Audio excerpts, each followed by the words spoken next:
She whispered, "It hurts when I sit." No one answered her at first.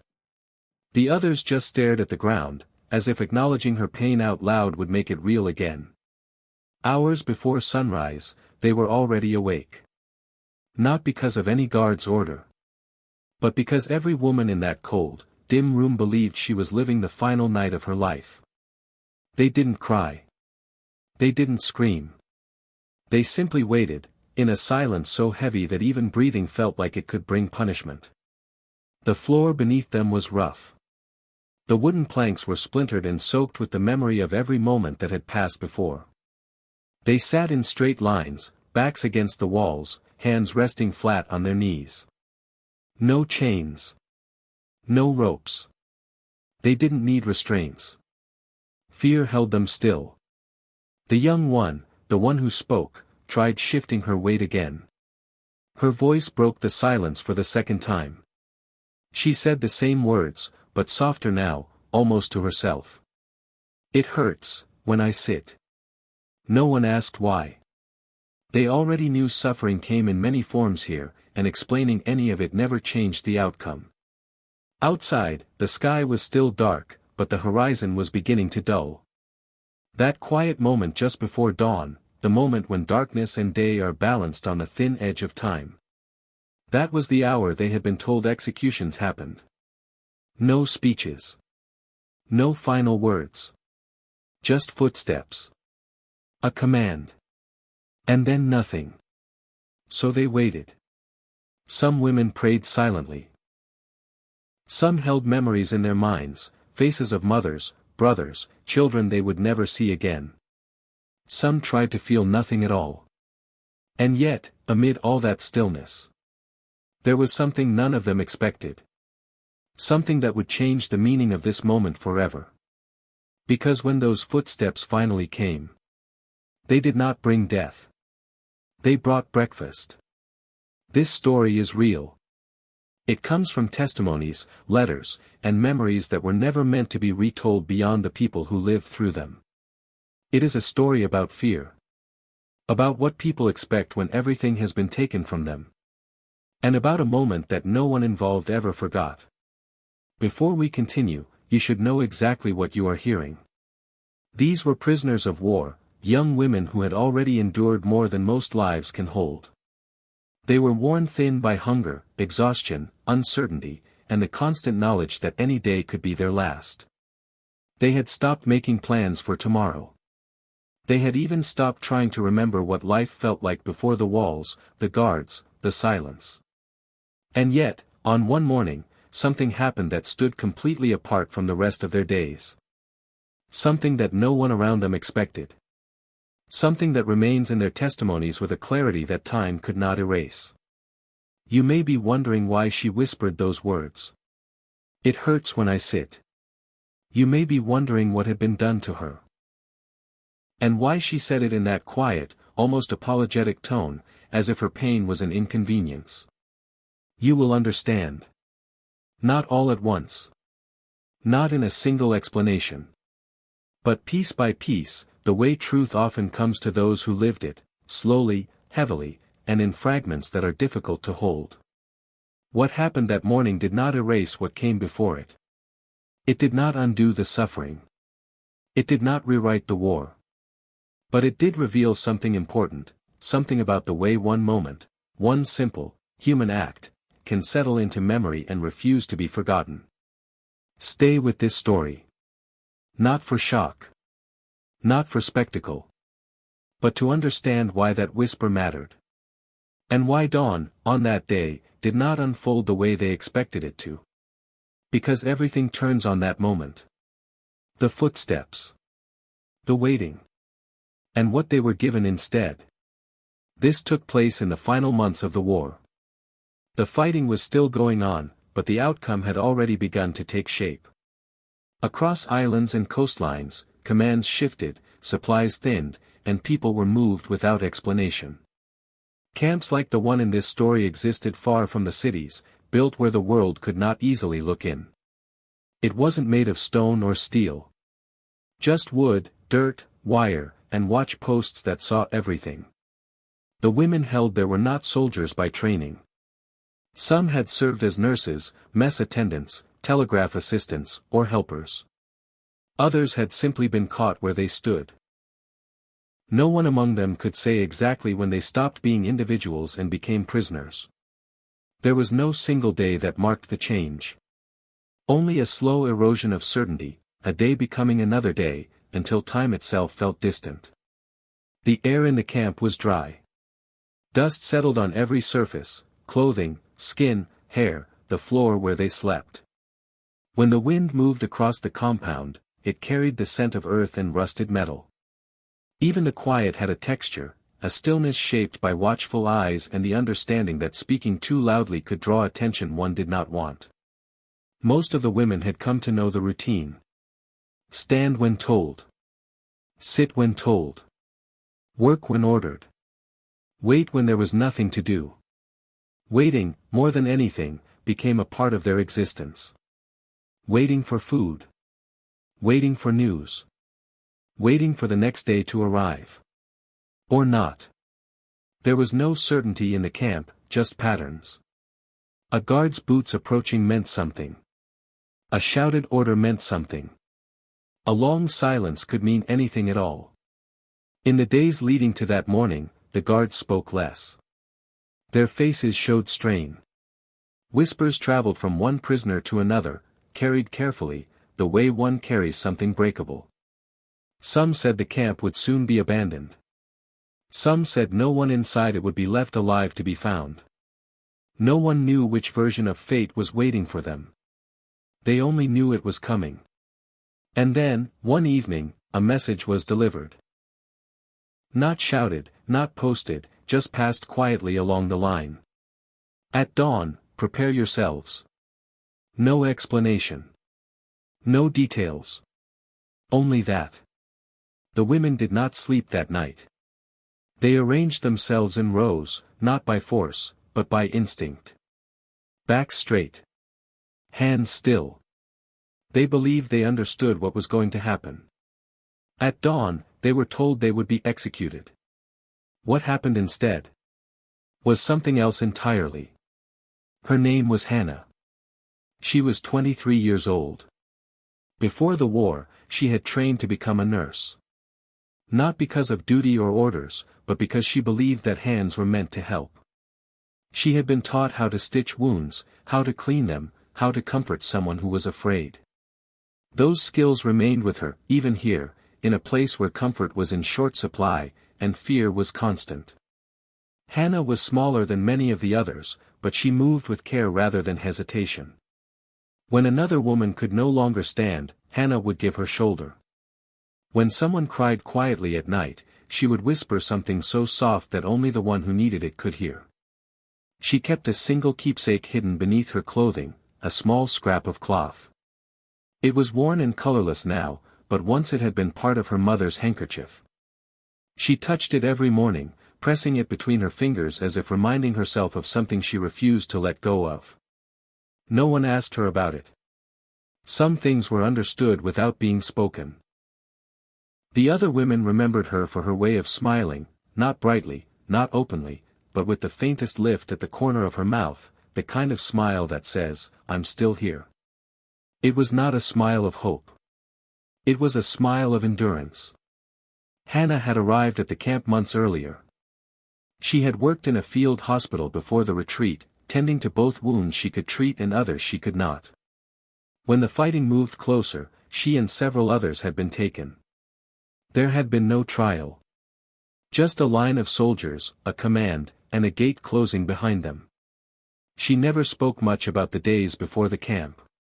When asked, she would shake her head gently, as though to say the past was too far away to reach now.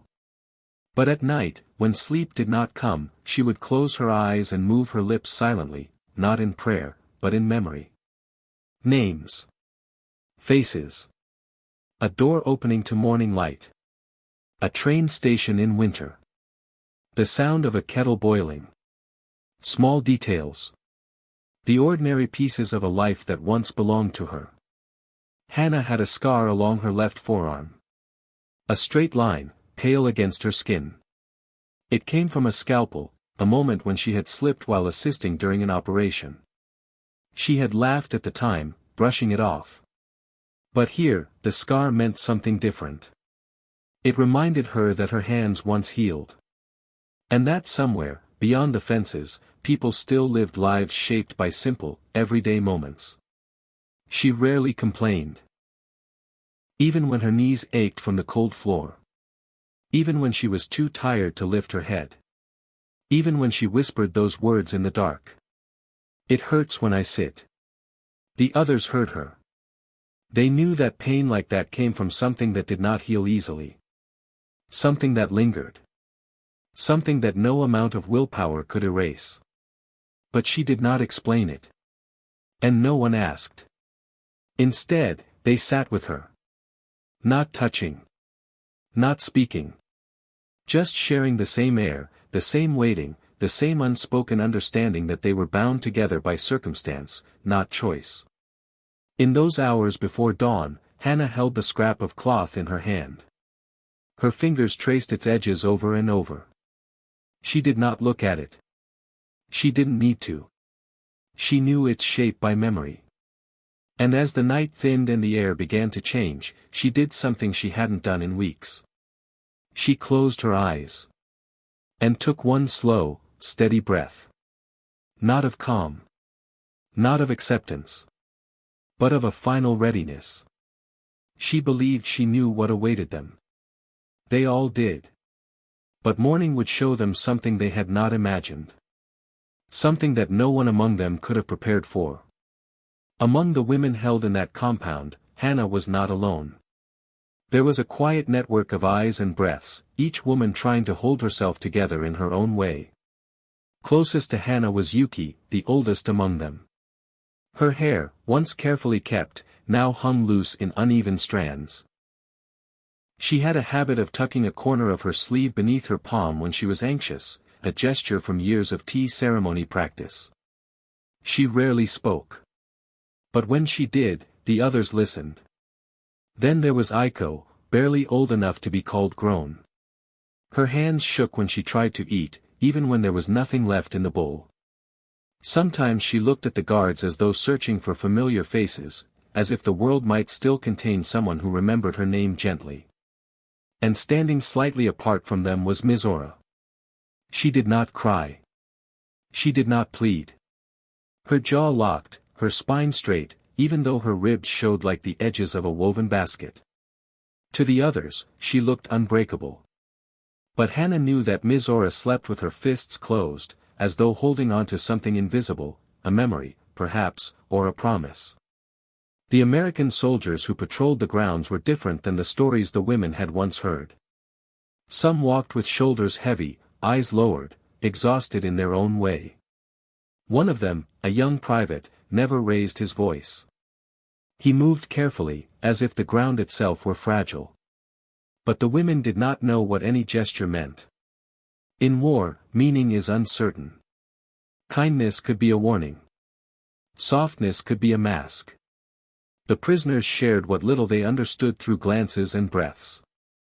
When boots echoed on the packed dirt outside the barracks, every back stiffened. The sound of leather and gravel carried more force than shouting.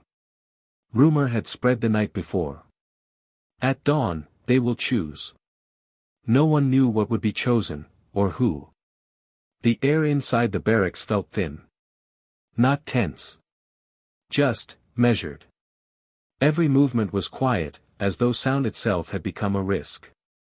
Hannah tightened the wrap on her own wrist, a habit she picked up after helping another prisoner weeks earlier. It was something to hold on to. Something that felt like purpose. Aiko whispered, asking whether morning meant an end or a beginning. No one answered. Outside, a soldier approached carrying something unfamiliar. A tin container. Steam rose from it in faint ribbons. Bread. Eggs. And something warm. The women did not step forward. They stared. Hannah watched the soldier's expression. It held no triumph, no mockery. Only a tired sort of patience, like someone trying to place something fragile where it will not fall.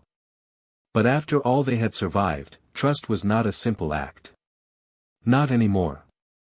If you were standing there, hungry, exhausted, unsure of the world's intentions, and someone extended something that looked like care, would you reach out? Or would you step back? That night felt longer than any night they could remember. The barracks was quiet, but not restful. Rest had become a memory. Sleep was something that belonged to another life. The women lay close together, sharing what warmth they could. The walls, though thin, held the sound of every breath. You could hear someone shift. You could hear someone swallow. You could hear someone hold back tears because sound felt too heavy to release. No one spoke about mourning.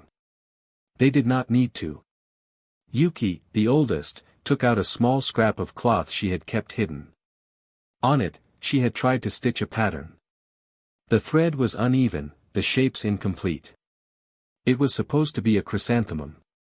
She folded it carefully, as though the act of folding was prayer itself. Aiko pressed her thumb to the floorboards again and again, counting quietly. She did not say numbers aloud, just a rhythm, keeping her mind from falling into fear's open mouth. Her eyes were wide, watching shadows move across the ceiling as the candle flickered. Mizora stared forward.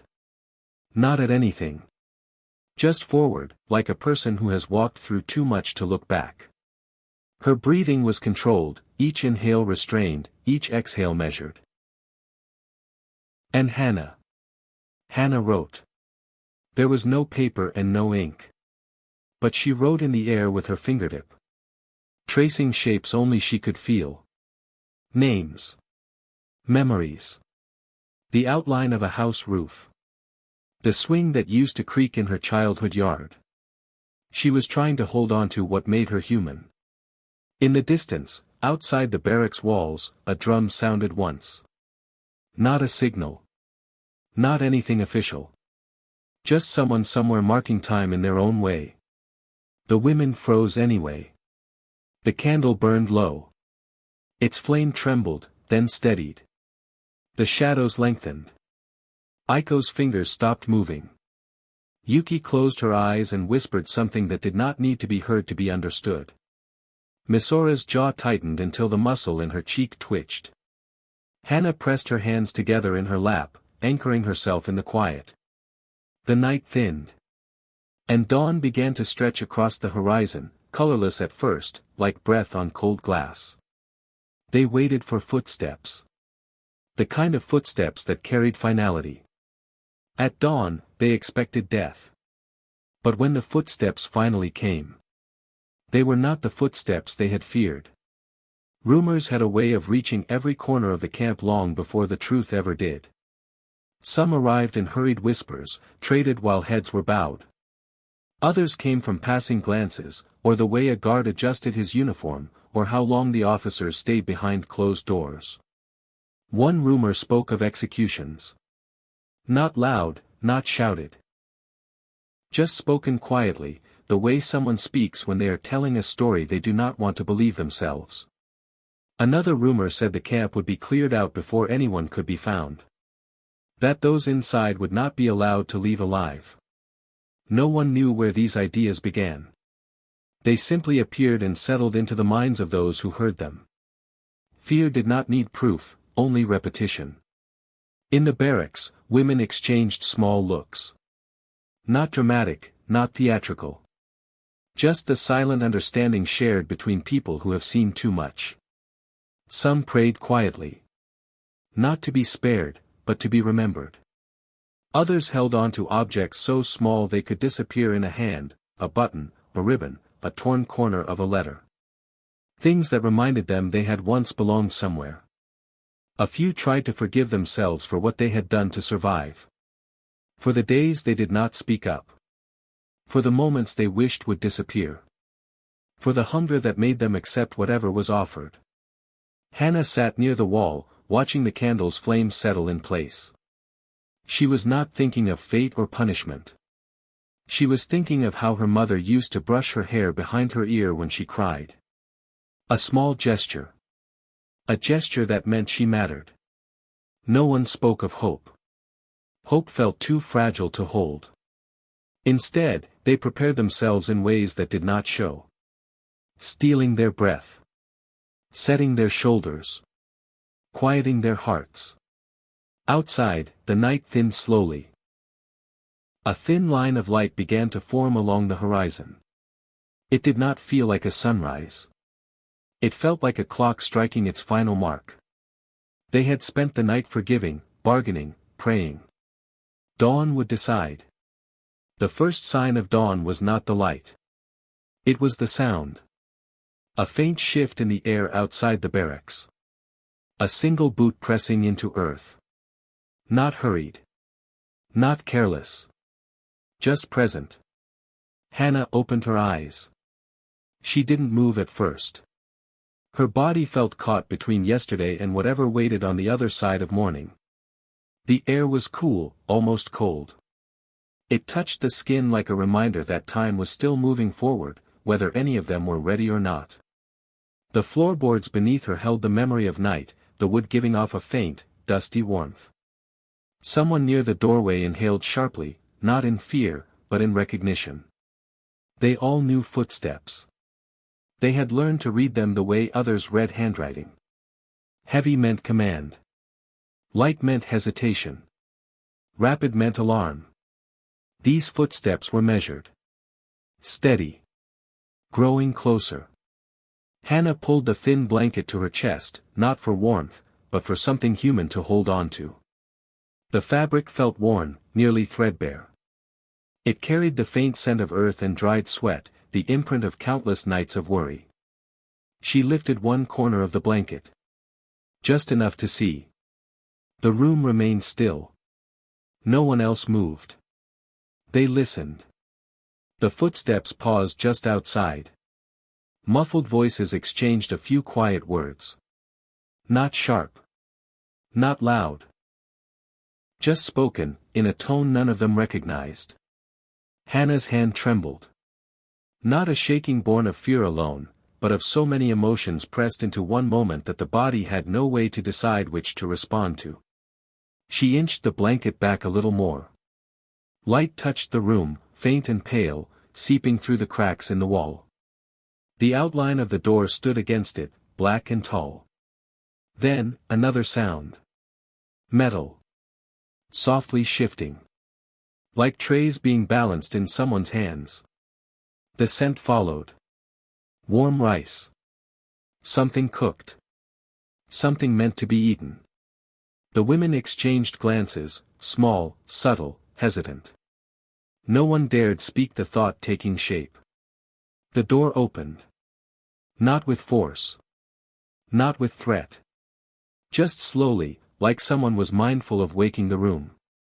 Hannah's breath caught in her throat. Silhouetted figures stood outside. Not holding weapons at the ready. Not shouting orders.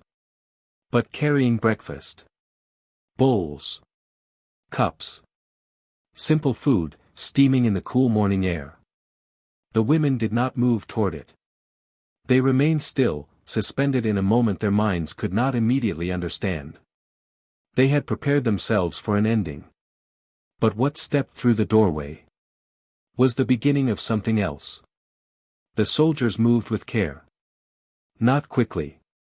Not carelessly. Just carefully, placing each bowl, each cup, each folded blanket within reach of the women. Hannah's eyes widened.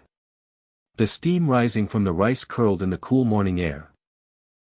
It smelled faintly of warmth, of something ordinary, of a life that had been forgotten for far too long.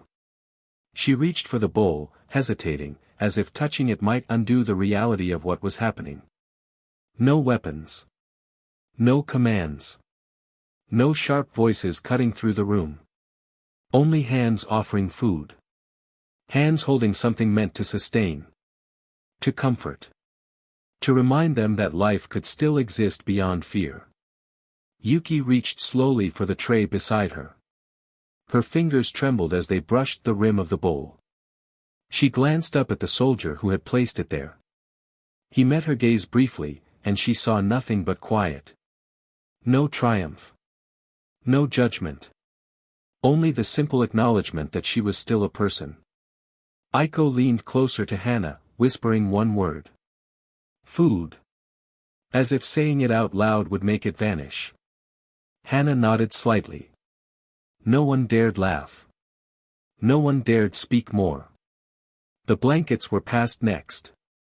Soft, thick, heavy enough to shield the body from the chill of the floor. Hannah pressed one to her chest, inhaling the faint scent of fabric, faintly familiar in a world that had lost almost everything familiar. Time seemed to slow. Every movement measured, every breath deliberate. The authority that had once inspired fear now offered mercy. The contrast struck deeper than any word could. Those who could end life had chosen instead to give it. The women looked at one another. They searched each face for meaning. Hannah touched the food, hesitant, and then lifted the spoon slowly. The grains of rice seemed to glow in the soft morning light, as if the world itself had softened for a single, impossible instant. No one spoke. No one moved too quickly. The room held a fragile quiet, almost sacred. For the first time in months, maybe years, fear did not dictate their actions. The boundaries had shifted. Power had been offered, not enforced. And in that moment, Hannah realized something she had almost forgotten. Even in the midst of war, there could be acts that made the world feel human again. The moment the food and blankets were in their hands, the room shifted in ways none of them could have anticipated. Some women cried softly, tears falling onto the thin blankets, onto hands that had been empty for days. Some pressed their bowls to their chests as if holding on to hope itself. Others did not move. They stared, wary, suspicious, as though a trap could still appear at any second. Hannah watched Yuki's fingers tremble over the rice, and she felt a strange mix of relief and disbelief. Could this be real? Could human decency exist here, amid the layers of fear that had defined their lives for months? A soldier spoke quietly, almost reluctantly, as he set another tray down. "Orders, we were told to make sure you had something before the day starts," he said. His words were careful. Measured. Uncertain. The women heard it, but it explained little. Orders could mean duty. Orders could mean someone had decided to pause cruelty. Orders could mean propaganda. Or perhaps it was simple human decency, something that existed even in a place defined by conflict. No one could know. Not fully. Some refused the food at first. Aiko shook her head, staring at the spoon as if it carried questions she could not answer. Her hand hovered over the bowl, hesitant, unsure whether to trust this gesture as life or to fear it as trickery. Others, like Ms. Ora, took a small portion immediately. She ate slowly, deliberately, her body stiff with caution even as hunger dictated her movements. Hannah herself held the bowl lightly, tracing the rim with her finger before taking the first bite. It was warm. It was real. And it was ordinary, a sensation she had almost forgotten could exist. The room remained a mix of tension and relief. No one spoke at length. Each woman processed what had happened in her own way, holding fear and gratitude side by side. And yet, beneath all of it, a question lingered. One that would not leave Hannah's mind. For she felt a pain, deep, silent, and strange, that she had been carrying for weeks. A pain she could not explain. A pain that had made her whisper in the dark. "It hurts when I sit." And though the morning had brought food, warmth, and a small act of mercy, that pain remained. Something else would be discovered later.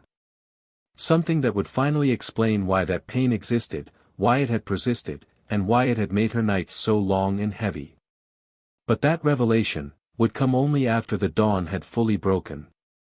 The pain Hannah had whispered about for weeks had a cause that remained hidden from those around her, a secret she had carried quietly, alone. When the medics finally examined her, they found the result of months of forced labor and exhaustion. A combination of repetitive strain, untreated injury, and infection that had settled deep into her lower back and hips. Muscles had tightened. tissue had swollen. Even sitting caused sharp, stabbing reminders of what her body had endured. It was not visible from the outside, yet it had shaped her days. It had dictated how she moved, how she rested, how she endured the long hours in the barracks. It was why her words had come softly, almost apologetically. "It hurts when I sit." The medics documented it carefully. They noted tenderness in areas that bore the weight of her body constantly. They observed traces of untreated infections, small, but enough to make the simple act of sitting unbearable. And though there were no dramatic injuries, no scars that could tell the story at a glance, the pain was real, persistent, and exhausting. It was a quiet reminder of everything the women had survived. The endless labor. The deprivation. The fear. The moments where the body had been forced to continue despite warning signs it could no longer ignore. Hannah held the blanket to her chest again as the medic wrote in the notebook, recording what she could not say in words. She did not flinch. She did not protest. She simply let the care arrive slowly, measured, almost cautious, as though the body itself was unsure it deserved relief. Her pain had been invisible to those around her. But now, finally, it could be acknowledged. It did not erase the months of suffering. It did not undo the fear, the hunger, or the nights spent waiting for footsteps that might have meant death. But it did explain why she had whispered that one simple line. And it revealed something crucial, that even small acts of care, given at the right time, could touch a life burdened by weight and injury in ways that words alone could never reach. For Hannah, the realization came quietly, without ceremony. The food. The blankets. The medical attention. They were not miracles. They were gestures that restored a measure of dignity to a body that had long been asked to survive without it. And for the women who witnessed it, it was a subtle, unspoken lesson, that mercy could exist in the smallest of actions, and that the consequences of war were written not only in headlines or history books, but in the quiet suffering that no one else could see. Hannah's hands shook as she held the blanket closer, the warmth from it a sharp contrast to the chill that had clung to her for months. Her eyes met the young soldier who had brought the food. He did not speak immediately. He only waited, as if unsure whether words could ever be enough. Finally, a whisper broke the tension. "You survived. That is what matters." The words were simple. Measured. But they carried a weight that neither the soldier nor Hannah could measure at first. Hannah looked down, tears gathering despite herself. She wanted to say something, gratitude, anger, fear, but no single word could hold everything she felt. She simply nodded. A fellow prisoner, Iko, spoke then, her voice trembling as it had through so many nights. Why would you care?" The soldier's reply came quietly, almost as if speaking louder might undo the gesture itself. "Because someone has to." Silence fell after that. A silence heavier than fear had ever been. Not oppressive, but attentive, a pause in which the room seemed to breathe, together. For the first time in months, Hannah felt something shift. It was not relief, exactly. Not hope. But the recognition that human decency could exist even in places designed to strip it away. The women sat, some clutching bowls, some holding blankets to their chests, some simply staring at one another. No one moved. No one spoke. The moment held, fragile, suspended, as though the world itself had paused to watch. And in that silence, the theme became clear: mercy could exist where revenge might have been expected. It could arrive quietly, without spectacle, without fanfare, and yet it could change the way a life endured. Hannah exhaled slowly. The weight she had carried, the unspoken pain, the fear, the months of survival, felt marginally lighter, even if only for a breath. The quiet hung in the air. The room remained still. And for a moment, nothing else mattered but the simple act of being seen, being acknowledged, being spared. That morning, the world inside the camp shifted in ways that could not be undone. Rumors traveled faster than ever, carried in whispers and cautious glances. Some spoke of the food, the blankets, the mercy that had appeared when none had been expected. Some wondered if it had been a test. Others feared that the act itself might have consequences, a reprieve followed by harsher measures. Yet for the first time in months, there was a subtle change in how the women moved. Backs straightened slightly. Hands unclenched, if only for moments. Eyes, wary as they were, held a trace of something that had been absent, trust. Small. Fragile.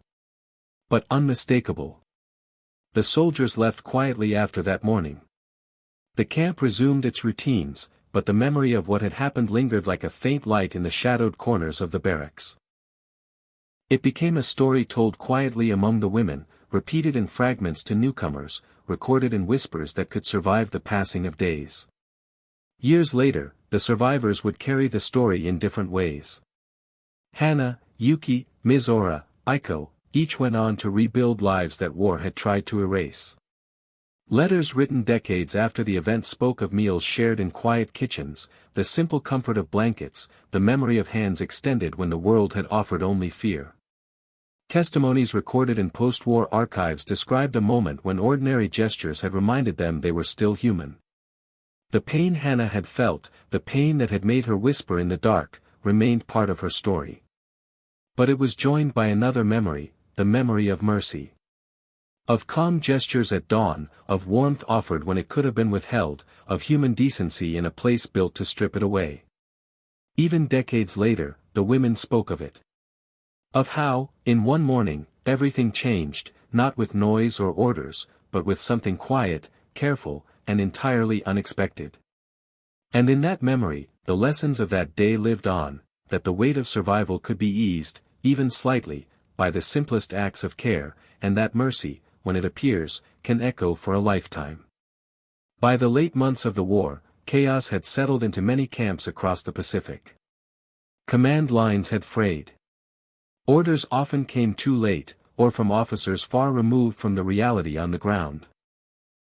Supplies were scarce, discipline uneven, and fear had become the default language of survival. In such conditions, the women's camp could have been overlooked entirely, or worse, treated with the harshest measures without warning. Rumors of executions, reprisals, and desperate enforcement traveled faster than actual orders. And yet, in that fragile, tense environment, small decisions by individual soldiers could produce moments that defied expectation. Historians note that these gestures, rare, careful, measured, were sometimes guided by personal conscience, sometimes by unclear directives, and sometimes by a simple acknowledgement of shared humanity. The exact motivation is difficult to determine. It may never be known completely. But the result was undeniable, lives were spared, dignity was restored in small ways, and the course of that morning was forever altered. Survivor testimonies, diaries, and post-war records confirm the incident. Survivor testimony, 1945, Military Report, 1946. Primary sources are available for those who wish to see the accounts in their original form, every note, every observation, every name carefully preserved. And yet, even with the documentation, the story did not end there. Decades later, something came to light, a truth that explained the pain Hannah had carried silently, a detail that tied together survival, endurance, and the quiet acts that defined the morning. Years passed. Hannah left the place that had once defined her days and nights. She emigrated to a distant country, carrying memories that could never be erased. Yuki wrote letters to women she had met in the camp, recounting small acts of courage, small gestures that had meant everything. Aiko spoke only occasionally of the morning that had shifted the weight of fear, never fully reliving the moments, yet never forgetting. Mizora remained silent for much of her life, her testimony finally recorded decades later, her voice steady, recounting details that had been locked in memory until she felt the world could bear to hear them. Some returned to familiar places. Some never returned at all. Photographs faded with time. Names etched on memorials preserved the ones who did not survive, the lives ended before they could tell their stories. And yet, in quiet corners, in small acts remembered and repeated, the lessons remained. The reminder that mercy could exist even in the harshest conditions. That dignity could be offered, quietly, carefully, and still change a life. Hannah, looking back many years later, whispered to herself, though perhaps only to the empty room. "It hurts, but we endured." A statement of survival. A statement of acknowledgement. A quiet truth that lingered far beyond the morning, far beyond the war, far beyond fear. And for the viewers, the question remains. When faced with impossible circumstances, would mercy find its way, or would fear rule the moment? In a world defined by conflict, where every action can carry weight beyond comprehension, mercy appears quietly. It does not arrive with fanfare. It does not demand recognition. It simply exists, in the small gestures, the decisions to offer life instead of taking it, the moments when human complexity outweighs the expectation of cruelty. This story reminds us that even in the darkest times, there are acts that defy fear, acts that leave echoes long after the danger has passed. The women who survived that morning carried with them not just pain, but proof that the world contains choices, choices that shape who we are and what we leave behind. And now, we leave the question with you. What surprised you most in this story? Which moment of mercy or courage lingered in your mind? Share your thoughts in the comments below. The most thoughtful replies will be pinned for others to read. If you want to explore the primary sources, survivor testimonies, and research that brought this story to life, you can find all the links in the description. If this story moved you, consider liking the video, subscribing for more historical narratives, and turning on the notification bell so you never miss another story from this channel.